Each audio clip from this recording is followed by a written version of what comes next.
पहले किसी माँ का अपने बच्चे को मारना केवल एक स्थिति में होता था कि माँ 14 साल के बच्चे ने अपने माँ बाप दोनों की हत्या कर दी।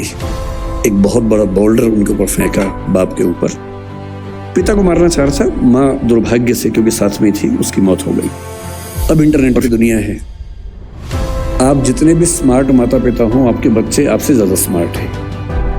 और अगर आपको लगता है कि आप इंटरनेट और मोबाइल और डिवाइसेस में उनका मुकाबला कर पाएंगे तो आप बच्चे हैं।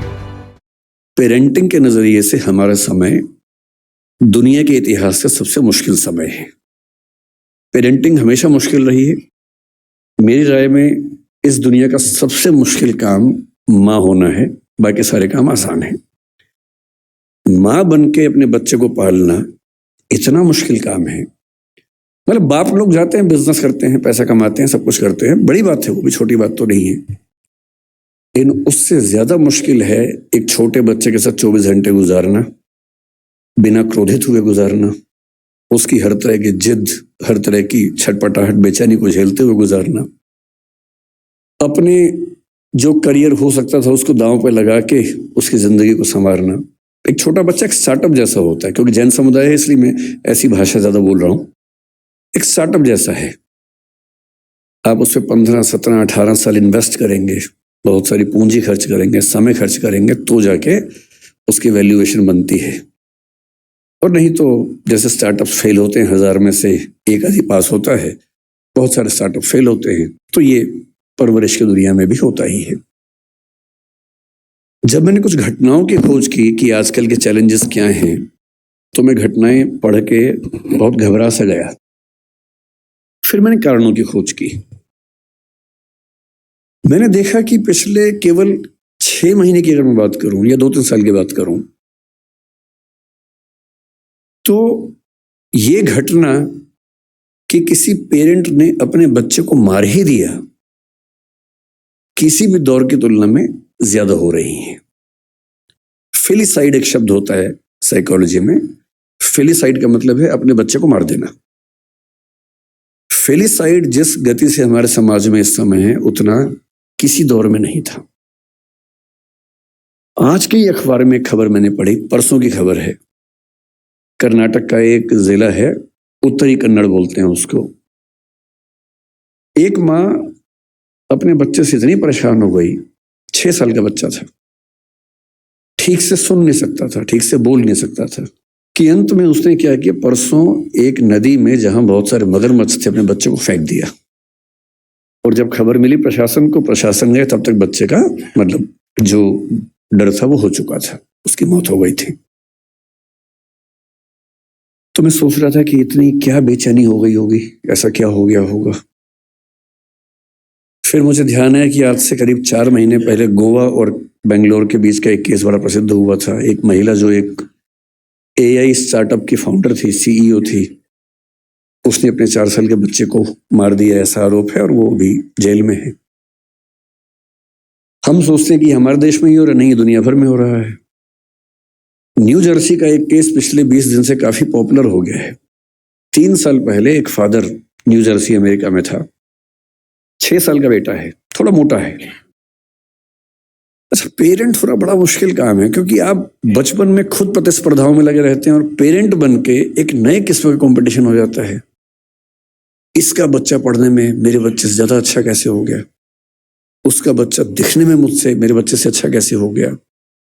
एक अजीब सी प्रतिस्पर्धा जिंदगी भर चलती रहती है। इसलिए पेरेंट होने में बहुत पेशेंस चाहिए, क्योंकि आपका बच्चा वैसा होगा नहीं जैसा आप चाहते हैं। हम सब डिजाइनर बेबी चाहते हैं, ऐसा बच्चा लंबा इतना हो, सुंदर इतना हो, इतना स्मार्ट हो, पढ़ने में तो ऐसा हो कि सबको पीछे कर दे, समझदारी में तो अलग ही लेवल का हो, उसके बाद भी आज्ञाकारी इतना हो कि हमेशा पैर ही छूता रहे। ऐसा कॉम्बो है नहीं दुनिया में कहीं भी, और ऐसे कॉम्बो आप भी नहीं थे अपने पेरेंट्स के सामने। जब आप नहीं थे अपने पेरेंट्स के सामने, तो आप कैसे उम्मीद कर सकते हैं कि आपके बच्चे वैसे कॉम्बो बनेंगे? नहीं बन सकते। तो आपका बच्चा शायद पढ़ने में अच्छा होगा लेकिन थोड़ा मोटा होगा, पढ़ने में खराब है लेकिन दिखने में सुंदर है, दिखने में सुंदर हो गया, पढ़ने में भी अच्छा हो गया, पर बदतमीज है। कहीं ना कहीं तो मामला फंसेगा ही। और जब तक मामला घर के अंदर है मैनेज हो जाता है, जब बाहर जाने लगता है तो बड़ा पेशेंस चाहिए। लोग मजाक बनाएंगे आपके बच्चे का, 10 लोग आपके सामने चिढ़ा के बोलेंगे तुम्हारा बच्चा जो है ना देखने में भद्दा लगता है, आपका खून जल जाता है उस समय, अहिंसा का विचार हट जाता है उस समय। मन करता है कि अभी तो हिंसा हो ही जाए, बाद में अहिंसा देख लेंगे, ऐसा मन में आता है। स्वाभाविक सी बात है, सबके मन में आता है। तो उस आदमी के साथ जो हुआ न्यू जर्सी में, उसका बच्चा थोड़ा सा मोटा था। बहुत लोगों के बच्चे मोटे होते हैं, अमीर समाजों में ज्यादा है, अमेरिका में ओबेसिटी ज्यादा है, यूरोप में ज्यादा है। मेरा ख्याल है कि भारतीय समाज में जैन परिवारों में दिक्कत थोड़ी ज्यादा होगी, क्योंकि जैन समाज भारत का सबसे अमीर समाज है, तो ये खतरा ज्यादा है। सीधी सी बात है, खतरा ज्यादा है, क्योंकि जहां एफ्लुएंस ज्यादा है, पैसा ज्यादा है, सुविधाएं ज्यादा हैं, वहां ये खतरा ज्यादा है। सिंपल सी बात है। तो वो पेरेंट ऐसा था, बाप, एक दिन उसको शायद किसी ने कह दिया होगा तुम्हारा बेटा बहुत मोटा है, उसे गुस्सा आ गया।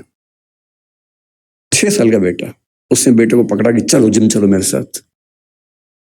बेटे ने कहा पापा क्यों ले जा रहे हो, लेकिन उस समय उसको बचाने वाली माँ घर में नहीं थी, तो बाप घसीटता वो ले गया जिम उसको, और ट्रेडमिल चलाए कि चलो दौड़ो इस पे। ट्रेडमिल तेज कर दिया, बच्चा पूरी ताकत से दौड़ रहा है लेकिन नहीं दौड़ पा रहा, धम से गिरा नीचे। बाप ने 2 झापड़ मारे, फिर चढ़ाया ट्रेडमिल के ऊपर। 5-6 बार वो गिरा, और ऐसा गिरा कि उसकी मौत हो गई। और अब 3 साल बाद इस घटना के, लगभग 3 साल हो गए इस बात को, अब केस शुरू हुआ, उसके फादर जेल में हैं। 30 साल की सजा का प्रस्ताव दिया गया सरकार की ओर से, क्योंकि वहां प्ली बार्गेनिंग होती है कि इतनी सजा ले लो तो केस नहीं चलाएंगे, नहीं तो केस चलाएंगे। तो उसने कहा कि मैं सजा नहीं मानूंगा, तो केस चल रहा है, बाप जेल में। ये घटनाएं इतनी मात्रा में पहले नहीं सुनी जाती थी। पहले किसी माँ का अपने बच्चे को मारना केवल एक स्थिति में होता था कि माँ अविवाहित है, वो ऐसी स्थिति में फंस गई है कि कुछ कर नहीं सकती है, उसके लिए जिंदा रहना मुश्किल है। तब भी वो मारती नहीं थी, कहीं छोड़ देती थी, भाग जाती थी। ऐसी ये घटना में कबीरदास का इतिहास हम पढ़ते हैं। यहूदियों के जो प्रवर्तक हैं हजरत मूसा, उनका इतिहास भी ऐसा है। उनकी माँ ने भी उनको इस तरह से एक नदी के पास छोड़ा था, और फिर वहां से जो राज परिवार था उसने उसको अपना लिया था। ये घटनाएं बढ़ रही हैं, इसका मतलब पेरेंट्स का जो पेशेंस का लेवल है वो दुनिया के इतिहास का सबसे कम इस समय हो चुका है। एक तरफा नहीं है, ये बच्चों की साइड से भी है। अगर आप बच्चों का मनोविज्ञान देखेंगे तो वो भी बहुत अच्छे सिम्टम्स नहीं आ रहे हैं इस समय। अभी 2-3 महीने पहले बेंगलोर में घटना घटी है। 14 साल का एक बच्चा, 15 साल का उसका भाई, 2 भाई हैं। 14 साल के बच्चे ने अपने माँ बाप दोनों की हत्या कर दी। एक बहुत बड़ा बोल्डर उनके ऊपर फेंका, बाप के ऊपर। पिता को मारना चाह रहा था, माँ दुर्भाग्य से, क्योंकि साथ में थी, उसकी मौत हो गई। और फिर पूछा गया कि ऐसा क्यों किया भाई तुमने? उसने जो कहा वो हम सबके लिए बहुत जरूरी है। उसने कहा पिछले कुछ समय से मुझे और मेरे भाई को एलर्जी हुई, उस एलर्जी की वजह से हमारी त्वचा कहीं कहीं जल गई, काली हो गई। और रोज हमारे पापा बोलते थे, मतलब गालियां देते थे कि तुम कितने भद्दे दिखते हो, बदसूरत दिखते हो, क्या करते हो, बदतमीजी करते हो, कुछ गलत काम करते हो, इसलिए ऐसा हो गया है। और उसने पुलिस को बताया कि एक तो मैं खुद परेशान कि मेरे साथ ये क्या हो रहा है, और जब मैं घर आता था इस उम्मीद में कि घर पे कम से कम घर पे तो लोग मुझे समझेंगे, वहां तो प्रेम मिलेगा, वहां तो अनकंडीशनल तरीके से मुझसे बात होगी। वहां भी गालियां पड़ती थी, रोज गालियां सुनता था। और एक दिन जब गालियां बहुत ज्यादा हो गई, नहीं झेल पाया, तो मैंने कदम उठाया, और मुझे इस वक्त का कोई अफसोस नहीं। ऐसी घटना है। 14 साल का बच्चा है सिर्फ। आप इंटरनेट पे केवल एक चीज सर्च करके देखिए कि ऐसी माताएं या पिता बूढ़े जिनको बच्चों ने घर से बाहर निकाल दिया हो। मैंने यूं ही परसों नेट पर सर्च किया, old age parents who have been thrown out by their children from the home. मुझे लगा एक आध घटना सामने आएगी, कुछ पढ़ूंगा उसके बारे में। इंटरनेट के कई पेजेस भर गए, घटनाएं खत्म नहीं हो रही थी। और जो मोस्ट रिसेंट घटनाएं थी उनमें से एक थी बंगाल की, एक ऐसी औरत जिसका पति मर गया, 90 साल की है, 7 बच्चे हैं। 7 बच्चे उन घरों में रहते हैं जो उस महिला के पति ने और उसने मिलकर बनाए थे, और 7 बच्चों ने अपनी माँ को घर से बाहर निकाल दिया जिस जगह में रहती थी। 12 की घटना है। 12 एक जगह है बंगाल में, वहां की घटना है। अब माँ घर में है, कैसे निकाले? किराए पर एक टीम को हायर किया, बदमाशों की टीम को।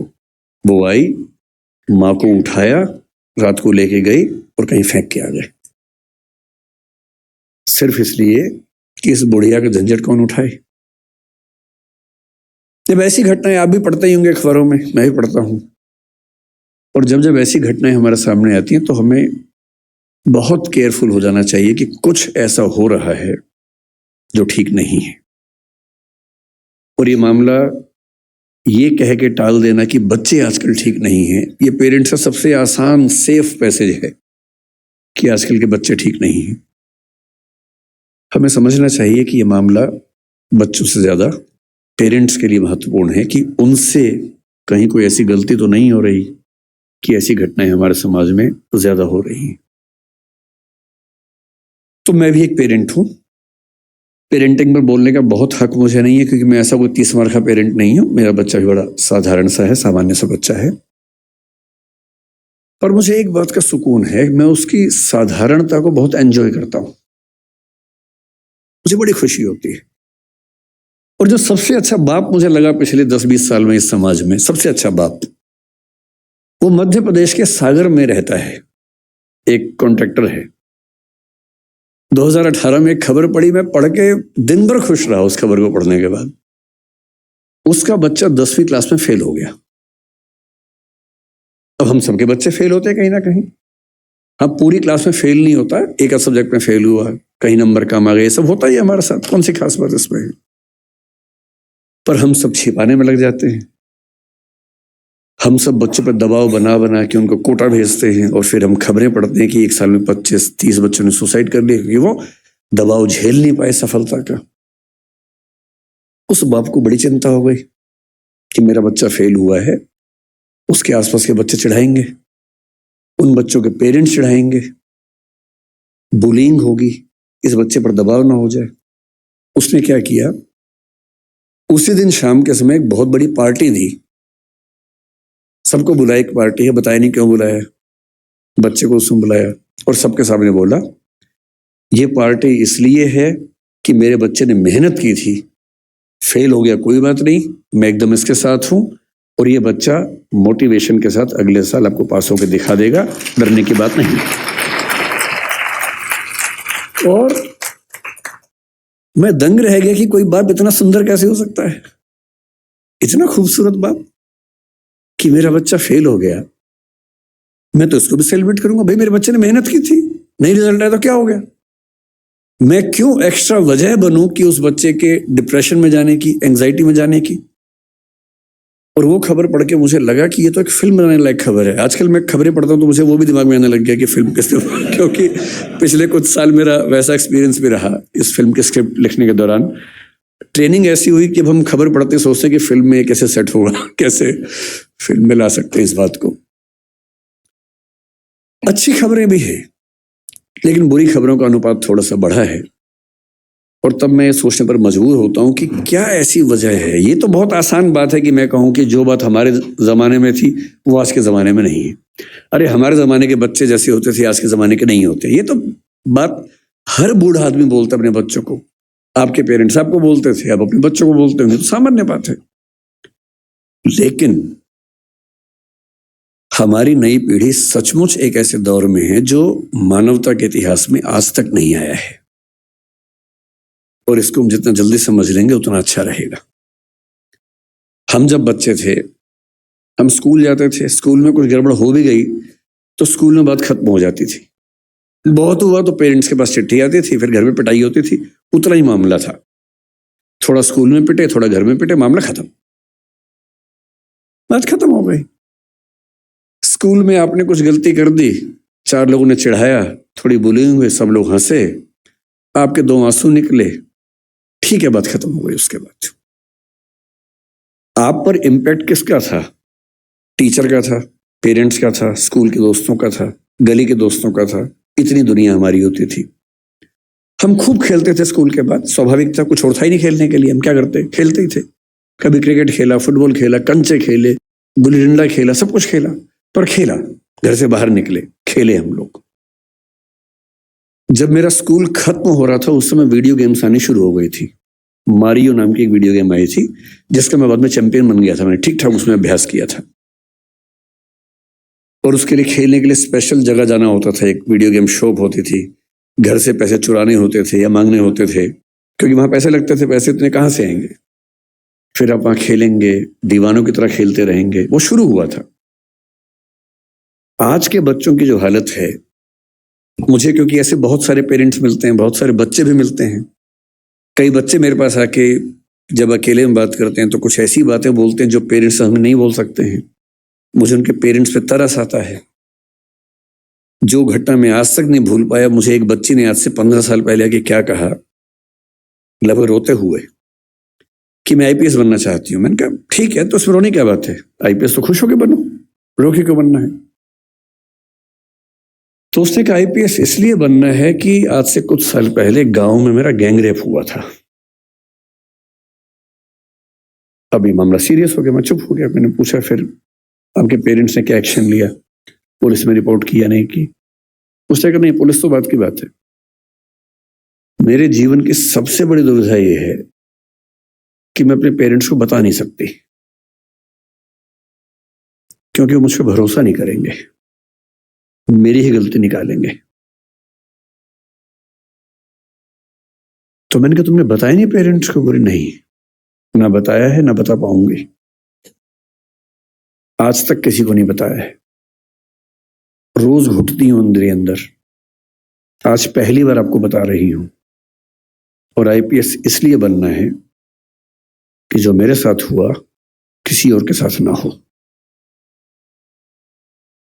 और मैं तब से सोचता हूं कि वो कितने अभागे और मूर्ख पेरेंट्स होंगे जो अपने बच्चे से ये बात नहीं कर सकते। आपका बच्चा गैंग रेप का शिकार हो गया और उसमें इतनी हिम्मत है कि उस चीज को झेल गया, आपको नहीं बता पा रहा, क्योंकि उसको आप पर इतना भी भरोसा नहीं है कि आप उसकी बात सुन पाएंगे। जितने रेप हमारे समाज में होते हैं उनमें से 95% घर के अंदर होते हैं। घर के मेंबर्स या दूर के रिश्तेदार या आस पड़ोस के लोग करते हैं। और उनमें से शायद 10% से ऊपर की खबर किसी को लगती नहीं है। क्यों नहीं लगती है? क्योंकि जब जब कोई बच्ची अपने पेरेंट्स को बोलती है कि ऐसा हुआ है, पेरेंट्स कहते हैं कि नहीं, तूने गलती की होगी, या छुपा दे, दबा दे बात को, चुप रहे, दूर रहा कर उनसे। हिम्मत नहीं करते कि हिसाब बराबर करें, अपनी बेटी का हक मांगे उस आदमी से, इतनी हिम्मत नहीं करते हैं। ऐसे बुज़दिल समाज में क्या होगा? डिप्रेशन नहीं होगा, एंजाइटी नहीं होगी तो क्या होगा? और उस लड़की की बात सुन के मैं हिल गया था। यह अलग बात है कि उस लड़की ने बहुत मेहनत की, बाद में आईपीएस बन भी गई। उसके बाद वो क्या कितना कर पाई मुझे नहीं पता, पर मेरा ख्याल है कि जिस जिस जिले में वो रहती होगी, कम से कम उस जिले की लड़कियां और बेटियां महफूज रहती होंगी। लेकिन वो तो एक अलग बात है, उसने क्या किया अलग बात है। एज पेरेंट्स हम क्या कर रहे हैं ये अलग बात है। और जो मैं अब बताने वाला हूं वो तो और घबराने वाली बात है। आज का समाज, आज की स्थितियां कैसी हैं? हमारे बच्चों की सबसे बड़ी उपलब्धि भी, सबसे बड़ी चिंता भी ये है कि वो इंटरनेट के दौर के पैदाइशी बच्चे हैं। हमारी जनरेशन वो है जिसने सारे चेंजेस को देखा। हम लोग दुनिया के सबसे रोचक जनरेशन के लोग हैं। जो मेरी जैसी उम्र के लोग हैं, 40-50, मैं 50 का हूं, आप तो 40-30 के लग रहे हैं देखने में, तो मतलब जो 40-50-55 की उम्र के लोग हैं, इतनी इंटरेस्टिंग जनरेशन इस दुनिया के इतिहास में कोई नहीं है जितनी हमारी है। हम जब पैदा हुए तो टेलीविजन आने वाला था। टेलीविजन हमारे दौर में 1975 में पैदा हुआ भारत में। टेलीविजन से लेकर फिर कलर टीवी, फिर वीसीआर, वीसीपी, वहां से होते होते फोन जिसमें घुमा घुमा के फोन करना पड़ता था, फिर थोड़े अच्छे फोन होने लगे, वायरलेस होने लगे, मोबाइल फोन पहली बार जिसमें इनकमिंग आउटगोइंग 16 रुपए पर मिनट हुआ करती थी, वो ऐसे फोन बटन वाले जिनसे अब कील भी ठोक सकते हैं, ऐसे फोन हुआ करते थे। कितने साल के बाद पहली बार स्मार्टफोन आने शुरू हुए, फिर पता लगा कि फेसबुक भी कुछ होता है, फिर पता लगा व्हाट्सएप भी कुछ होता है, फिर पता लगा कि रोबोटिक्स भी होने लग गया है, फिर पता लगा आर्टिफिशियल इंटेलिजेंस भी होने लगी है, और आज हम उस बिंदु पर आ चुके हैं। मुश्किल से 2 साल की बात है, मशीनें अंतिम रूप से इंसान को हराने वाली हैं, हर मामले में हराने वाली हैं। जो खुश फहमी हम सबको हैं वो सब खत्म होने वाली है बहुत जल्दी, मैक्सिमम 2 साल का समय है। अभी एआई आ गई है, जिस दिन एजीआई ठीक से आ गई, एजीआई का मतलब है आर्टिफिशियल जनरल इंटेलिजेंस, और एआई की दुनिया के सबसे बड़े धुरंधर सैम ऑल्टमैन ने कल ही एक इंटरव्यू दिया, कल या परसों में, और कहा है कि चैट जीपीटी 4, जिसको आप बहुत बड़ा समझ रहे हैं कि कमाल हो गया है, वो अगले 2 साल बाद हास्यास्पद मानी जाएगी। वो प्रिमिटिव किस्म की टेक्नोलॉजी है, इतनी हास्यास्पद मानी जाएगी कि इतना भद्दा काम भी क्या हमने किया था कभी। और आज हम चैट जीपीटी को देख के दंग रह जाते हैं। कुछ भी करना हो, फोटो बनानी हो, वीडियो बनाना हो, रिसर्च करनी हो, कुछ भी करना हो, आप चैट जीपीटी को ठीक से प्रॉम्प्ट दीजिए। मतलब मैंने कई बार ऐसा करके देखा, एक विषय पर रिसर्च करनी है, पहले मुझे दिन भर लगता था 24 घंटे रिसर्च करने में, अब 24 सेकंड लगते हैं, वो सब कुछ करके देता है। और आज से 2 साल बाद ये प्रिमिटिव होने वाला है, आदिम होने वाला है, उसके बाद तो पता नहीं क्या होगा। इस दौर में जो बच्चे पैदा हुए, जिनको जेन जी और पता नहीं क्या क्या आजकल हम बोलते हैं, जनरेशन जी है, जनरेशन वाई है, हर 5-7 साल में चेंज हो रही जनरेशन आजकल। ये किस दौर के बच्चे हैं? ये पैदा होते हैं जैसी माँ थोड़ी परेशान है, बाप परेशान है, खट से उसको मोबाइल फोन दे दिया, या टेलीविजन पे लगा दिया कोई अच्छा सा टीवी चैनल जिसपे वो सब आ रहा है, राइम्स आ रही है, अच्छी अच्छी वीडियो के साथ आ रही है, कार्टून फिल्म आ रही है, और बच्चे को पता लग गया कि एक मेरा बाप है, एक मेरी माँ है, और एक इन दोनों से ज्यादा इंटरेस्टिंग एक और है, ये बड़ा सा, इसमें हमेशा बढ़िया चीजें आती हैं, ये तो कभी कभी गुस्सा करते हैं, ये वाला ज्यादा अच्छा है, तो टीवी पे ज्यादा उसको मजा आने लगता है। अब रात को सो रहे हैं, वहां तो टीवी भी नहीं है, तो फिर फोन दे दिया, फिर बच्चा फोन में। कई बच्चे आजकल ऐसे हैं जो किताब जब पहली बार देखते हैं, किताब पे ऐसे ऐसे करते हैं, क्योंकि वो जिस दौर के बच्चे हैं उनको अखबार पे, किताब पे, इतना ही नहीं, दीवार पे ऐसे करने लग जाते हैं, टेबल पे ऐसे करते हैं कि बड़ी क्यों नहीं हो रही टेबल, क्योंकि वो क्या कर रहे हैं, उसी दौर के बच्चे हैं। ये तो मजे की बात है कि अच्छा फोन है, माँ की चिंता कम, बाप की चिंता कम हो गई, फोन दिया, हम मस्त हो गए। लेकिन साथ में और क्या क्या आता है? इन बच्चों का खेलने का मन नहीं करता, क्योंकि इनके पास खेल से ज्यादा रोचक चीजें हैं।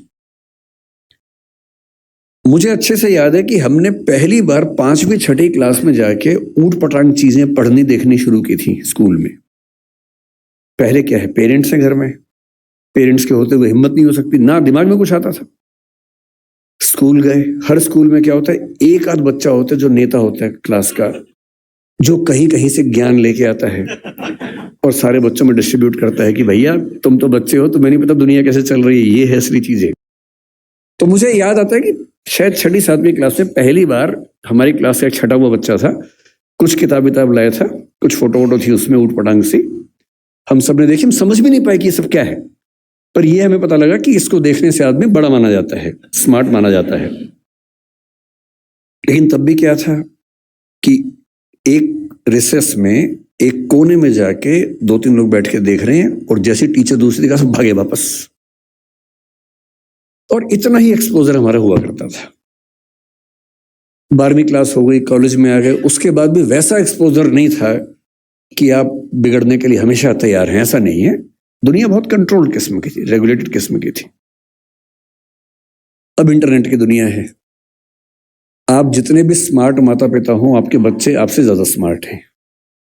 और अगर आपको लगता है कि आप इंटरनेट और मोबाइल और डिवाइसेस में उनका मुकाबला कर पाएंगे, तो आप बच्चे हैं, नहीं कर सकते, वो हमारे बस की बात नहीं है, संभव नहीं है। आप टाइप करते हैं मैसेज, एक एक उंगली ऐसे करते हैं, ऐसे करके आपको जैन टाइप करना है, जे, फिर देखा ए कहाँ, AIN, और वो फोन पे ऐसे टाइप करते हैं सामने देखते हुए, और गलत नहीं होता है, एक एक की सही दबाते हैं। आप उनसे मुकाबला करने का सोचते हैं, आपको प्लेटफॉर्म पता भी नहीं होंगे, वो उन प्लेटफॉर्म पे जाते हैं। 5 साल का बच्चा जब स्कूल जाने लगता है, उसी समय उसको पता लग जाता है कि क्या चीजें दुनिया में है, जो पहले पता लगती थी 15 के आसपास की उम्र में, 13 के आसपास की उम्र में। फोन आपने उसको दे ही रखा है ताकि हमें परेशान कम करे। फिर वो फोन में पहली बार सर्च करता है कुछ, अभी उसको ये नहीं पता कि सर्च हिस्ट्री डिलीट कर सकते हैं, तो बाप पकड़ लेता है, पिटता है बच्चा। फिर उसका स्कूल का फ्रेंड बताता है कि नहीं, इनकॉग्निटो जाना है। अगली बार से बच्चा स्मार्ट हो गया है। 6 साल का बच्चा स्मार्ट है, इनकॉग्निटो में वो सब देख रहा है जो आप नहीं चाह रहे थे, और जो आप देख रहे थे लेकिन आप नहीं चाह रहे थे कि वो देखे। बच्चा है, छोटा बच्चा है, उसका एक्सपोजर का लेवल सोच के देखिए। ये हंसी मजाक में मैं कह रहा हूं, लेकिन बात की गंभीरता को देखना है। 6, 7, 8 साल के बच्चों का वो एक्सपोजर लेवल है जो पहले 14, 15, 16 की उम्र में होता था। मेडिकल साइंस इस बात को मान चुकी है। मैं जितनी बातें कोट कर रहा हूं, मैं हवा में कोट नहीं कर रहा हूं, मेडिकल साइंस की रिसर्चेस के बेस पे कोट कर रहा हूं। आपको आश्चर्य होगा, आज से 1 महीने पहले एक रिपोर्ट आई है, लगभग पूरी दुनिया में प्यूबर्टी की एज 1 साल कम हो गई है, जिसको टीनेज बोलते हैं कि 13 साल की उम्र में टीनेज आती है, बच्चियों को मासिक धर्म शुरू होता है। दुनिया भर में उसकी एज 1 साल कम हो गई है, और ये ऐसे नहीं हो गई है, ये एक्सपोजर से होती है। लड़के भी जल्दी मैच्योर हो रहे हैं। जो हरकतें 15, 16, 18 में ठीक लगती हैं, किसी बच्चे के मन में भाव आने चाहिए, 8, 9, 10 में वैसी बातें हो रही हैं। ये तो फिर भी छोटी बात है। इसके बाद जो होता है तो बच्चे ही, एक्सपोजर बहुत बड़ा मिल गया है। जब वो नेट पे जाते हैं तो नेट पे जो पिशाच बैठे हुए हैं दुनिया भर में, जो साइबर ठग हैं, जो साइबर क्रिमिनल्स हैं, वो इसी ताक में है कि बच्चे मिल जाएं। उनको पता है कि बच्चे का मनोविज्ञान क्या है। वो हैकर्स हैं, वो हैक कर लेंगे कि उस बच्चे ने क्या क्या सर्च किया है, उसकी पूरी कुंडली खोल लेंगे कि बच्चे का इस समय मन कहाँ अटका हुआ है। अगर 9, 10, 11, 12 साल का कोई लड़का है जो कुछ ऐसे वीडियोस देख रहा था या इमेजेस देख रहा था, उसमें भी देख रहे हैं कि कैसी रेस, व्हाइट रेस उसको पसंद है, कि इंडियन तरह के लोग पसंद हैं, फिर उनकी तरफ से उसी रेस का वैसा ही सुंदर दिखने वाला व्यक्ति, फीमेल, और यदि कोई बच्ची है तो वो मेल, उससे इंटरेक्शन शुरू करेगा, उससे बातचीत होने लगेगी। धीरे धीरे उसको वो उलझाएगा अपनी बातों में। वो बच्चा तो माँ बाप से छुप के कर रहा है सब, माँ बाप को पता ही नहीं है। और फिर वो उस बच्चे को प्रलोभन बहुत बड़े बड़े मिलेंगे। आपको ये सब नहीं पता है तो पता होना चाहिए, बहुत बड़े रैकेट चल रहे हैं इस समय दुनिया में।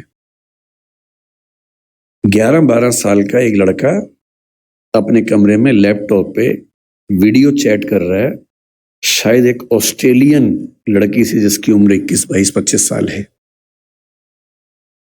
और वो उससे मीठी मीठी बातें कर रही है। और फिर वो उससे कह रही है कि देखो, तुम इतने सुंदर हो, मैं तुम्हें देखना चाहती हूं, तुम भी मुझे देखो।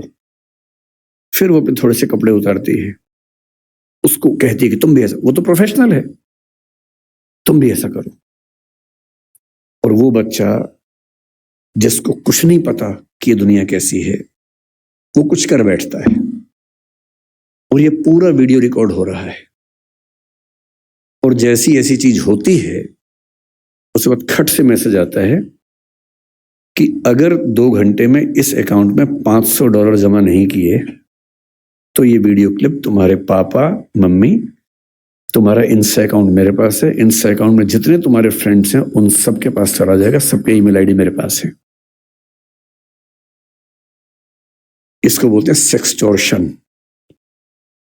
और ये इस समय टीनेजर्स की दुनिया की सबसे बड़ी क्राइसिस है। बड़ी बात नहीं है कि हम में से किसी का बच्चा झेल चुका हो, बड़ी बात तब होगी जब उसने आपको बताया हो। और अगर आपको नहीं बताया है और आप इस खुशफहमी में कि ऐसा हमारे बच्चे को हो ही नहीं सकता, तो फिर कह रहा हूं कि हम इस बात से अनजान हैं कि हम किस स्थिति में हैं। अपने बच्चों से बात करना शुरू कर दीजिए। पहली बात तो ऐसा ना हो, और हो जाए तो आपसे बात कर लें। कई बच्चे झेल नहीं पाते, पैसा होता नहीं है, पैसा होता तो देते हैं, और $500 का मामला नहीं है, वो पहली बार का मामला है, उसके बाद फिर उतना मामला है, अगली बार फिर उतना मामला है। और ये ध्यान रखना है कि किसी बच्चे के साथ ये करने के लिए वीडियो रिकॉर्डिंग की जरूरत भी नहीं है। हम AI के जमाने में हैं, डीप फेक से कुछ भी हो सकता है। किसी आर्टिफिशियल इंटेलिजेंस जो फोटोग्राफी बेस्ड ऐप है, सिर्फ इतना उसको कहना है कि ये फोटो है, सिंपल फोटो, स्कूल की फोटो, पासपोर्ट साइज फोटो, उसको देनी है और कहना है कि इस फोटो को एक ऐसी फोटो में तब्दील कर दो कि ब्लैकमेल किया जा सके। किसी के साथ भी हो सकता है। बस कल को कभी हम में से किसी का बच्चा हमसे ये कहे कि देखो पापा, देखो मम्मी, ये फोटो मेरी लग रही है पर मेरी है नहीं, तो उसको मारना पीटना नहीं है, भरोसा कर लेना है कि ऐसा हो सकता है। तकनीक इस लेवल पे है। और एक और टेक्नोलॉजी जो भी पब्लिक डोमेन में नहीं आई है, कभी भी आ सकती है लेकिन बन चुकी है, वो क्या करती है, एक फोटो देनी है और प्रॉम्प्ट देना है कि इस फोटो के बेस पे वीडियो बनाओ, और वीडियो में ये होना चाहिए। आप जो चाहेंगे वीडियो बन जाएगा, आपका ही बन जाएगा, आप वो नहीं है। और आप क्या, इस दुनिया के बड़े बड़े टेक्निकल एक्सपर्ट्स नहीं बता पाएंगे कि वीडियो नकली है। इसको डीप फेक कहते हैं आजकल, डीप फेक। हमारे आपके बच्चे इस खतरे से गुजर रहे हैं, और ये आज नहीं तो कल हम सबके बच्चों को झेलना है।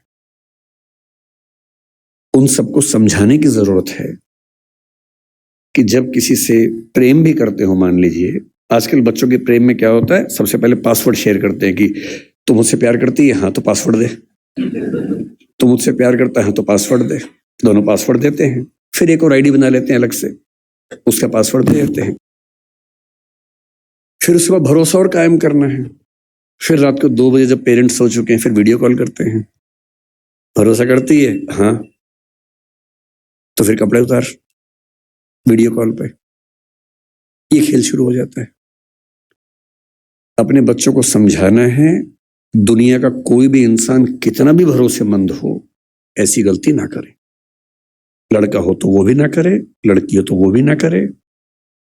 और ये हमारी पीढ़ी निकल गई है, हमें नहीं पता कि ये भी खतरे होते हैं। हमारी पीढ़ी में ये सब खतरे थे ही नहीं, हमने कम से कम ये सब नहीं झेला। हमारी पीढ़ी में ये था कि गलती से आप कहीं हैं, नहा रहे हैं, किसी ने देख भी लिया, फोटो नहीं खींच सकता था। फोटो खींचने के लिए फोटोग्राफर बुलाना पड़ता था बाहर से, या तो हर आदमी फोन लेके घूम रहा है। और फोटो अगर खींच गई, अगर आपको भी ऐसी मासूमियत आपके अंदर है कि मैंने फोटो खींच ली, मेरा फोन तो एयरप्लेन मोड पे है, मेरे फोन में ही है, बाहर तो गया ही नहीं, इसको बोलते हैं मासूमियत। अगर आपने फोन में फोटो खींच ली है और डिलीट कर दिया उसको, अगर आपको लगता है डिलीट हो गई, तो ये मासूमियत है। कोई सिंपल सा टेक्निकल एक्सपर्ट जो बहुत ज्यादा पढ़ा लिखा भी नहीं है, 2 मिनट में फोटो बाहर निकाल लेगा, कितनी भी डिलीट करते रहिए अपने फोन से। और एक बार इंटरनेट पर चली गई तो दुनिया की कोई ताकत उसको परपेचुअल मेमोरी से डिलीट नहीं कर सकती। और दुनिया के इतिहास में जब तक दुनिया रहेगी, वो फोटो रहेगी, वो वीडियो रहेगा, कोई नहीं छिप पाएगा, कोई बच नहीं पाएगा। और जब बच्चे इस दौर से निकलते हैं, उनको एंजाइटी होती है, डिप्रेशन होता है, और उस समय उनको जरूरत होती है किसी ऐसे व्यक्ति की जो उनसे ठीक से बात करे, उनको समझे। अभी 2 महीने पहले एक वेब सीरीज आई है दहाड़ नाम की, अगर नहीं देखी है तो उसको देखिए, वो कई मामलों में अच्छी वेब सीरीज है।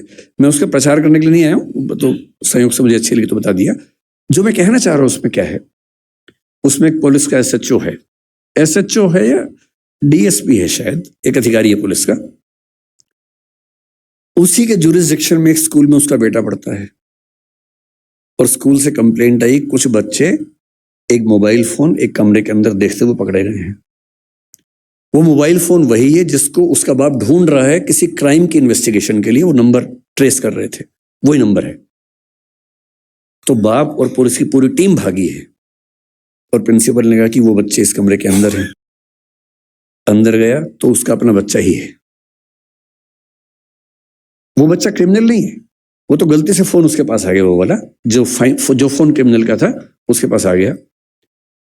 और तब वो पुलिस वाला देखता है कि उसका बच्चा और उसके 3-4 दोस्त वो सब वीडियोस देख रहे हैं जो 9-10 साल के बच्चे को नहीं देखने चाहिए थे। लेकिन उसके बाद सबसे इंटरेस्टिंग बात क्या है, घर जाके वो पुलिस ऑफिसर अपने बच्चे के साथ बैठता है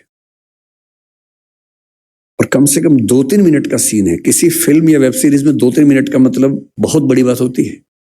जब हम फिल्म लिखते हैं तो हमारा टारगेट होता है कि कोई भी सीन 1 मिनट से ऊपर का नहीं होना चाहिए किसी भी हाल में, वरना लोग बोर हो जाते हैं।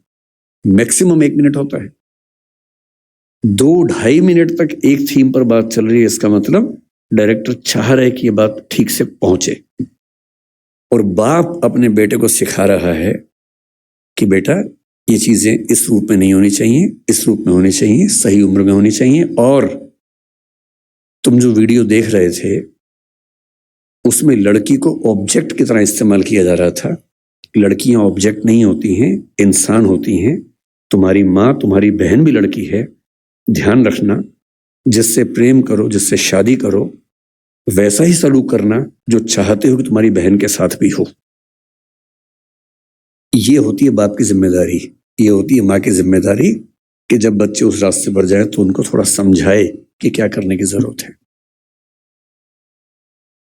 इस दौर में पहली बार ऐसा हो रहा है कि ड्रग्स इतने आसानी से उपलब्ध हैं जो किसी और दौर में उपलब्ध नहीं थे।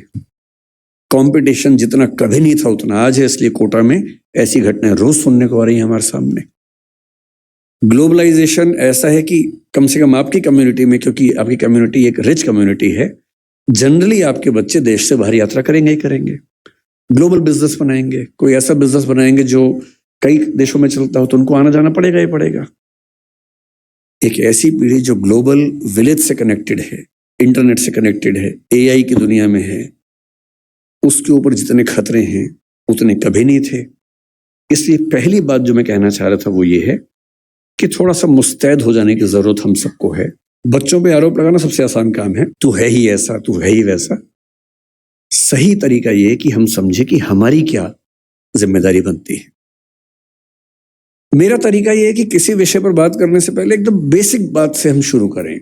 जैसे मुझसे लोग कहते हैं कि भाई पेरेंट के तौर पे हमें क्या करना चाहिए, क्या नहीं करना चाहिए।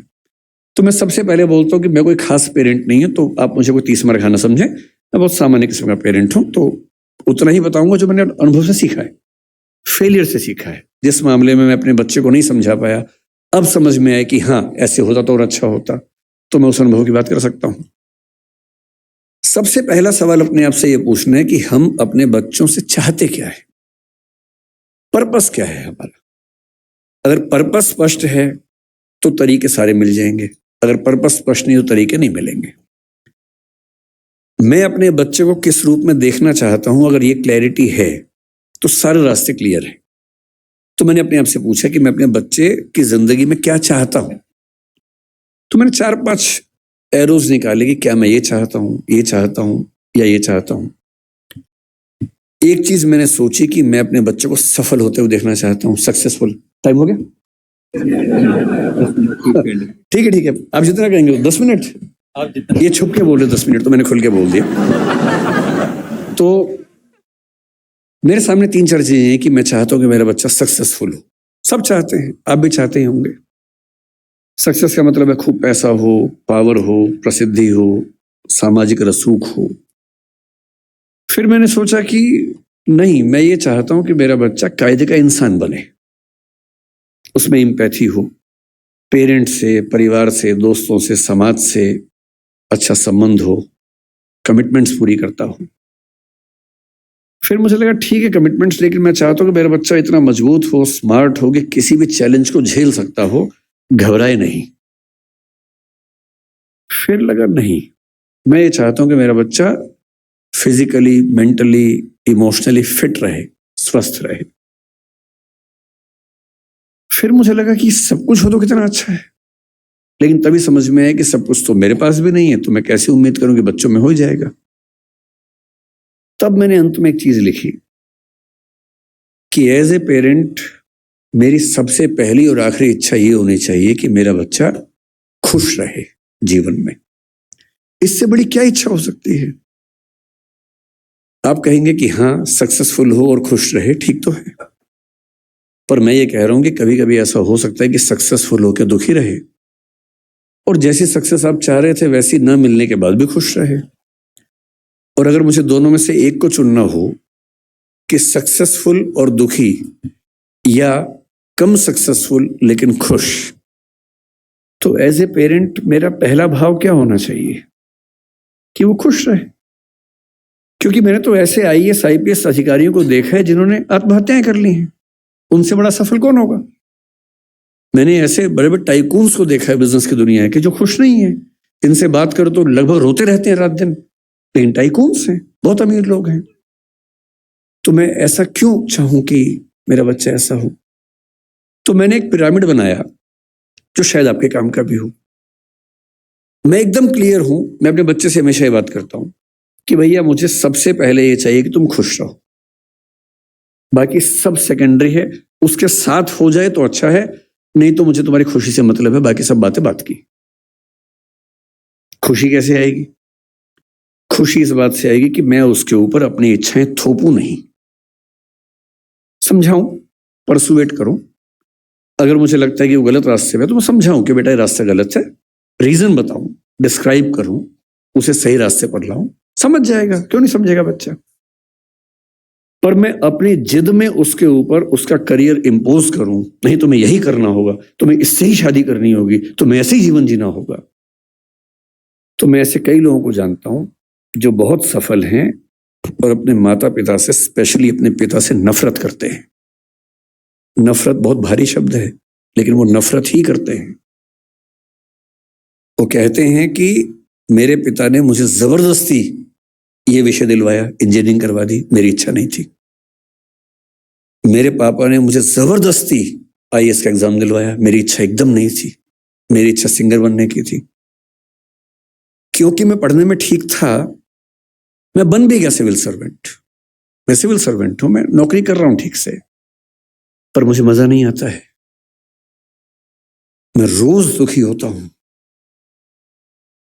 और आज भी मेरे पिताजी मुझे कहते हैं, उसने कहा कि मेरे पिताजी मुझे रोज धमकी देते थे कि अगर ये काम नहीं किया तो मैं सुसाइड कर लूंगा, ये कर दो वरना मैं ये कर दूंगा, ये कर दो वरना मैं वो कर दूंगा। और हमारा पूरा परिवार उनके खौफ में जिंदगी जीता रहा। हम सब सफल हैं उनके दबाव की वजह से। पर 3 दिन पहले मेरे पापा ने, फिर ये बात 10 साल पहले की कर रहा हूं मैं, 3 दिन पहले मेरे पापा ने मुझे फोन किया मेरी शादी के लिए। अब मुझे मार पीट के सिविल सर्वेंट बना दिया है, जो मेरा मन नहीं था। आप कह रहे हैं बेटा लड़की फाइनल कर दी है, इससे शादी करनी है, और मैं किसी को जबान दे चुका था। मैंने कहा पापा मेरी किसी से बात हो गई है। बोले बेटा आत्महत्या कर लूंगा। और उसने कहा कि आज मेरे मन में पहली बार आया कि बोलूं कि कर लो। मैं रोज करूं इससे अच्छा आप एक बार कर लो। मैं 15 साल से कर रहा हूं, एक बार आप भी कर ही लो पापा। अगर इतना इंपोज करके आपने सफल बना भी दिया, तो अपने प्रति जो नफरत पैदा कर लेंगे वो ज्यादा भारी पड़ेगी। इसलिए बच्चे की खुशी का मतलब है ऑटोनॉमी, उसकी इच्छा का सम्मान। हाँ जहां वो गलत है समझाइए, परसुएट कीजिए, कन्विंस कीजिए, दबाव नहीं। जिसकी जिंदगी में एक मिशन हो, अपने मन का काम हो, और ठीक ठाक से रिश्ते हो, 2-4, 1-2 बढ़िया दोस्त हो, परिवार ऐसा हो कि जहां आके उसको मजा आता हो, शाम को घर आते हुए अच्छा लगे, ये नहीं कि अब रात गुजारने के लिए जाना ही होगा। उससे सुखी जीवन किसी का नहीं है। और इसलिए मेरा तो उसूल ये है कि दबाव डालकर अपने बच्चे से कुछ भी ना करवाना है, ना सोचना है। उसके बाद सारी बातें आती हैं। नंबर 2 पर मैं चाहता हूं कि मेरा बच्चा एक कायदे का इंसान बने, उसमें एम्पैथी हो, माँ बाप के संघर्षों को समझता हो, समाज को समझता हो, परिवार का महत्व समझे। इतना ही नहीं, आप तो जैन समाज से, और मैं भी कई मामलों में मन से बहुत नजदीक हूं। मैं सिर्फ शाकाहारी होने के नाते नहीं, मैं उसी तरह का व्यक्ति हूं जो आपके समाज में ज्यादा होते होंगे। अगर मैं बैठा हूं और कोई मच्छर वहां उड़ रहा है या चींटी गिर गई है तो मैं उसको उठा के बाहर छोड़ के आता हूं कि मर ना जाए, वो मेरी वजह से ना मरे कम से कम। तो मेरा स्वभाव वैसा है। और मतलब मुझ पर हंसते भी हैं कई लोग, हमारे परिवारों में इस बात पे हंसते हैं, पर उनके हंसने से मुझे क्यों फर्क पड़ना चाहिए? अगर मैं अपने किसी विचार में पक्का हूं तो हूं। मैं चाहता हूं कि मेरा बच्चा एक एक प्राणी के प्रति लिबरल हो, एम्पैथेटिक हो। और मैंने पाया कि इसका एक बड़ा अच्छा तरीका है। हमने अपने घर में एक पेट पाला कुछ समय पहले, अभी उसकी कुछ दिन पहले मृत्यु हो गई, और मैंने पाया कि एक पेट के होने मात्र से घर के सब लोग ज्यादा संवेदनशील हो गए। उसके प्रति नहीं, सबके प्रति हो गए। उसको दर्द होता है तो हमें सबका दर्द समझ में आने लगा। इतना फर्क पड़ता है सिर्फ इस बात से कि आपने उसकी एम्पैथी के लिए ऐसी सिचुएशंस क्रिएट की या नहीं की। और तीसरी बात, क्योंकि समय पूरा हो गया, मैं सिर्फ इतना कहूंगा, नंबर 3 पर एक ही चीज आती है कि आपका बच्चा स्मार्ट हो, दुनिया को हैंडल कर सकता हो। एकदम रिसेंट एग्जाम्पल 4 दिन पहले का है, आखिरी एग्जाम्पल के बाद खत्म करता हूं। एक बच्ची है जिससे मेरा दिल जीत लिया 3 दिन पहले। उत्तर प्रदेश की 10वीं क्लास की बोर्ड की टॉपर है। उसका नाम है प्राची निगम शायद। उस बच्ची का जो गेटअप है थोड़ा सा अलग है। उसकी थोड़ी सी मूंछ है, हल्की सी दाढ़ी है, जो कि बहुत रेयर बात नहीं है। लड़के और लड़की में उतने अंतर नहीं होते जितने हम सोचते हैं। आजकल हम जब स्टडीज करते हैं जेंडर में, इस बात को समझते हैं। टेस्टोस्टेरोन हार्मोन पुरुषों में भी, महिलाओं में भी। पुरुषों में थोड़ा ज्यादा है, महिलाओं में थोड़ा कम है। और यदि किसी महिला में थोड़ा सा ज्यादा हो जाए तो थोड़ा सा चेहरे पर बाल आ जाते हैं। हार्मोनल थेरेपी करवा लो तो ठीक हो जाता है, इतनी सी बात है। अब उस बच्ची को पढ़ने में बहुत मन लगता है। उत्तर प्रदेश बोर्ड का टॉपर होना मजाक नहीं होता है। उत्तर प्रदेश बोर्ड बहुत मुश्किल बोर्ड होता है। उसकी टॉपर है वो, और उसे चेहरे पर थोड़े से बाल है। जब उसने टॉप किया, उसके इंटरव्यूज आए, और हमारे बदतमीज समाज ने, हमारे गंदे समाज ने उस बच्ची की मेहनत की तारीफ जितनी की, उससे ज्यादा उसके लुक्स को ट्रोल किया, गंदे गंदे कमेंट किए। और सोच के देखिए, 10वीं क्लास का बच्चा जिसकी उम्र 15 साल होगी, जो पढ़ने में इतना डूबा हुआ है कि फर्स्ट रैंक लेके आ रहा पूरे स्टेट में, उसकी मेहनत पर बात नहीं हो रही है। बात हो रही है कि उस लड़की के चेहरे पर बाल कैसे हैं। कैसा भद्दा समाज है हमारा। 2 दिन बाद उसका फिर एक इंटरव्यू आया, और उसने इंटरव्यू में क्या कहा, थोड़ी दुखी आवाज में कहा कि इतनी ट्रोलिंग हुई, मेरा मन करता है काश मैं टॉप ना करती। ये हमारे समाज के मुंह पे थप्पड़ है, तेज थप्पड़ है, जो लगना भी चाहिए। लेकिन जो मैं आखिरी बात आपसे कह रहा हूं वो इसके बाद की है। उसके 2 दिन बाद फिर उसका एक इंटरव्यू आया, जो मैंने कल देखा, और उसने कहा कि ट्रोलिंग हुई बहुत, लेकिन मुझे खास फर्क नहीं पड़ रहा, मैं ठीक हूं। इसी बहाने फेमस भी हो गई। और रही बात इसकी, तो ये तो जब चाहूंगी ठीक कर लूंगी, इसमें ऐसी कौन सी बात है। सोशल मीडिया की एंजाइटी हमारे दौर के सबसे बड़े खतरों में से एक है। बच्चे फोटो डालते हैं, लाइक कम आते हैं, एंजाइटी हो जाती है। और ऐसे में किसी बच्चे को लाखों लोग ट्रोल करें और वो कहे कि खास दिक्कत नहीं हुई, तो समझ लीजिए उसके पेरेंट्स ने बहुत कमाल किया होगा कि उनका बच्चा इतना साहसी है, इतने बड़े पैमाने की ट्रोलिंग झेल सकता है। अपने बच्चों को ऐसा बनाने की जरूरत है, और ये हम सबके साथ होना है। कल कोई ना कोई हमारी फोटो आएगी बाहर, मैं तो झेल चुका हूँ कई बार, मैं तो अक्सर झेलता हूँ इन चीजों को, सबको झेलनी है। कोई आपकी फोटो आएगी, 4 गालियां पड़ेंगी, और हम सबकी नेचर क्या है, 10 तारीफ हमको नजर नहीं आती, एक बुराई हो, सारा फोकस वहां चला जाता है। रात दिन परेशान रहते हैं कि ऐसा कैसे हो गया, नींद उड़ जाती है। और ऐसे में राष्ट्रीय स्तर की ट्रोलिंग को 10वीं का बच्चा झेल ले, तो मान लीजिए कि ये पेरेंटिंग है जो उनके पेरेंट्स ने की है। तो इतने कम समय में ज्यादा बोल नहीं पाता हूँ, लेकिन अब क्योंकि है ही नहीं समय तो क्या करें। तो इस बात को मैं यहीं विराम दूंगा। मैं आपके बिजनेस से बात नहीं कर पाया क्योंकि मुझे समय का होश नहीं रहता है। बहुत बहुत धन्यवाद, आप लोगों ने मुझे आमंत्रित किया, बहुत बहुत शुक्रिया।